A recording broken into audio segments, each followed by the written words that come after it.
Não é? Segundo lugar, isso explica, de certo modo, que as explosões populares que ocorreram na Argélia, na França, no Chile, se deram apesar, muitas vezes contra, mas sempre à margem da esquerda tradicional.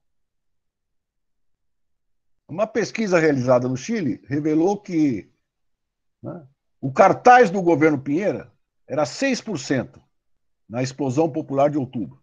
6% apoiava o governo. E quem apoiava o Congresso? 2%. E os partidos socialista, comunista, tudo que fazem o jogo institucional lá no Chile? 3%, 4%. Havia um rechaço ao sistema no seu conjunto. Porque é bom lembrar que a Constituição que existe no Chile até hoje é a Constituição herdada da ditadura Pinochet. E a centro-esquerda já esteve no poder várias vezes nesses últimos 30 anos. E como os chilenos diziam, não é por 30 pesos que era o aumento da passagem do metrô. É por 30 anos de abusos. E a Bachelet, grande defensora dos direitos humanos, inimiga do Bolsonaro, né, governou o Chile nesse período. Ela era do PS. E não modificou sequer a Constituição que era herdada da época do Pinochet. Foi a explosão popular no Chile que obrigou o governo a manobrar, convocando um plebiscito para o povo decidir se quer uma constituinte de verdade ou transformar o atual Congresso, com 2% de popularidade, em constituinte. Está marcado para outubro. Não sei se vai ter, porque a pandemia no Chile está que nem aqui no Brasil, gente. Só tem dinheiro para os empresários e para os bancos, não tem nenhuma ajuda para o povo. Mesmo assim, o movimento social que explodiu em outubro do ano passado ainda tem força suficiente para ter pressionado os deputados a admitir que os trabalhadores podem tirar o dinheiro deles dos fundos de pensão privado, que não pode, né? Só na hora que se aposentar, em função da situação da pandemia. Conseguiram aprovar, rachando inclusive a base de apoio do governo, graças à pressão de sindicatos, da coordenadora que luta por uma segurança pública, previdência pública no Chile, e etc. E tal. Na Argentina, como relatou a companheira Dora Martínez na reunião internacional que nós fizemos, o Fernandes assumiu no mesmo momento que explodiu a pandemia. Praticamente não teve um mês de explodir a pandemia. Portanto, ele pegou um país já arrasado pela política anterior do Macri. Ele está tentando remendar a situação. Como a vitória eleitoral dele se deu a partir de grandes mobilizações sindicais, 5 greves gerais, que houve na Argentina contra o Macri, há pressão dos sindicatos no sentido de vamos taxar os ricos, né? Vamos expropriar uma empresa exportadora de soja que o governo expropriou, a maior empresa exportadora de soja do país. Mas ele pegou um país arrasado, com alta taxa de desemprego, tudo privatizado, herança do Macri, amigo do Bolsonaro. Não teve nem tempo de aplicar nenhum programa de governo, porque veio a pandemia em cima. Então, nós temos uma situação em que, na Venezuela, as agressões do imperialismo americano cotidianas. Nós tiramos várias iniciativas nessa reunião. 2 delas são 2 campanhas internacionais. Relançar a campanha em defesa da Venezuela contra as agressões do Trump. Não vou nem mencionar, porque não tenho tempo, mas continuam, plena pandemia.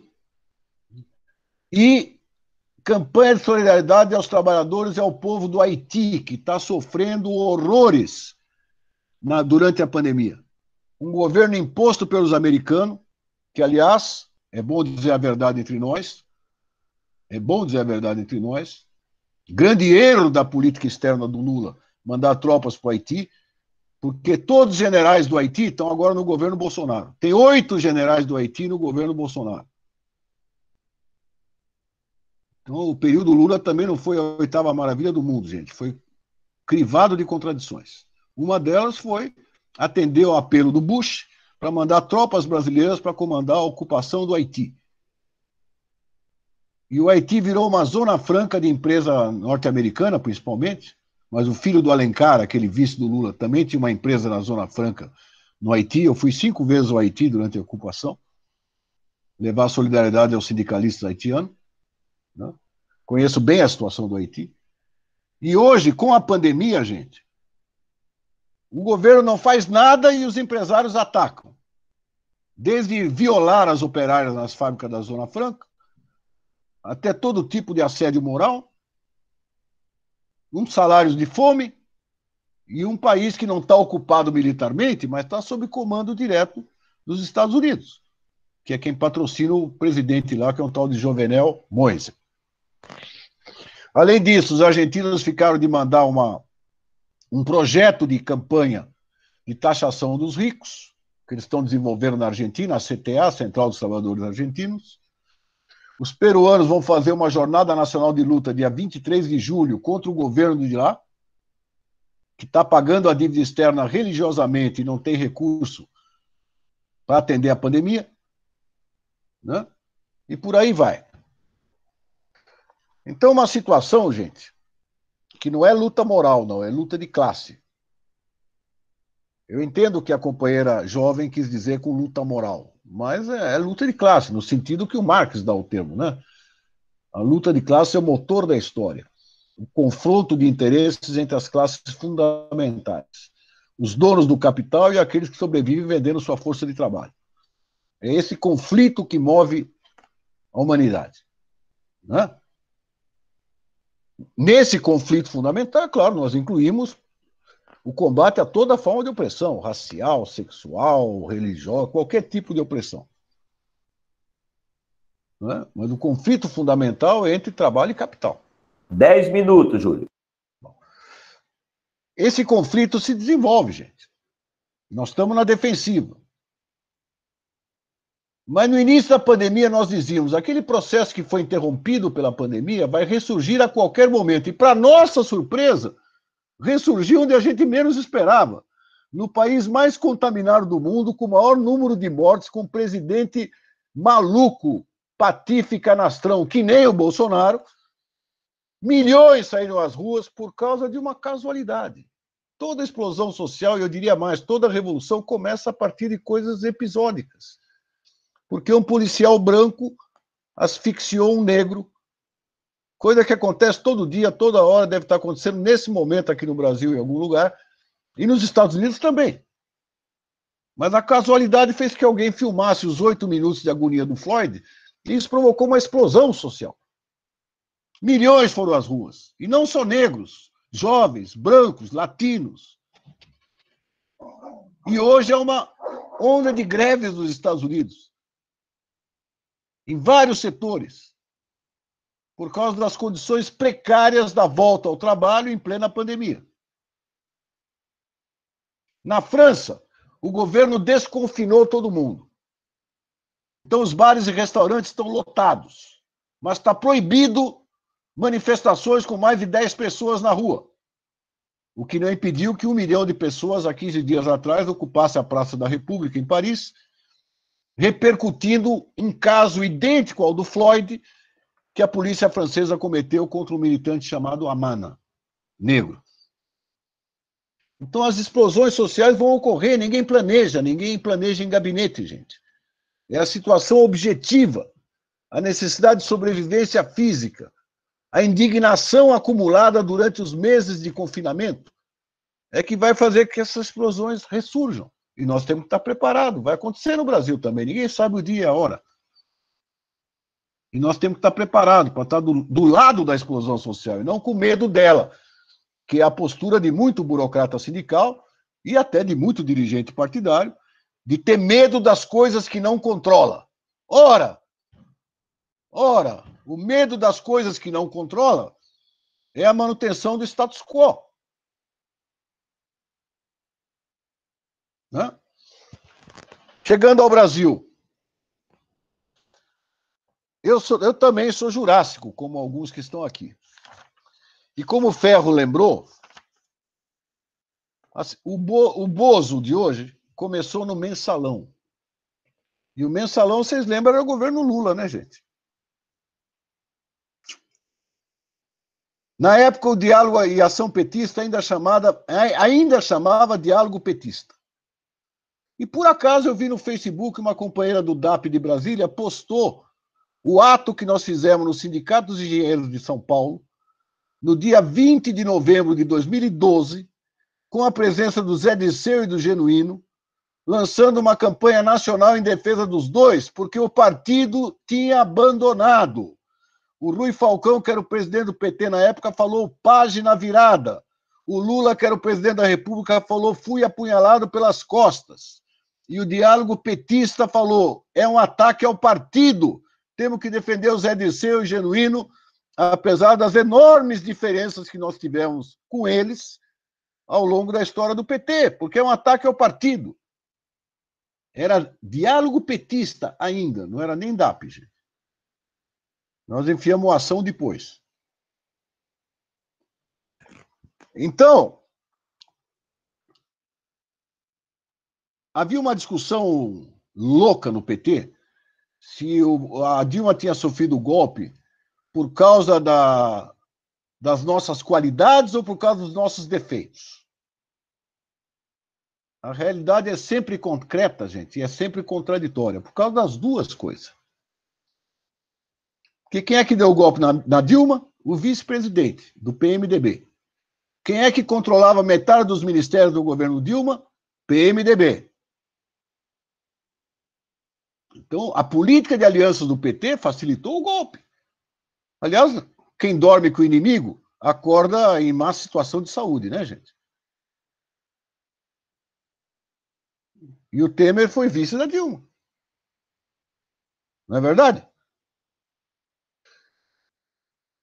A perseguição escandalosa que a mídia e a grande imprensa fizeram contra o PT, acusando de corrupção e tudo mais, que preocupa determinados companheiros que nós temos que remoralizar o PT, primeiro tem que botar os pontos nos i e ver se realmente crimes foram cometidos.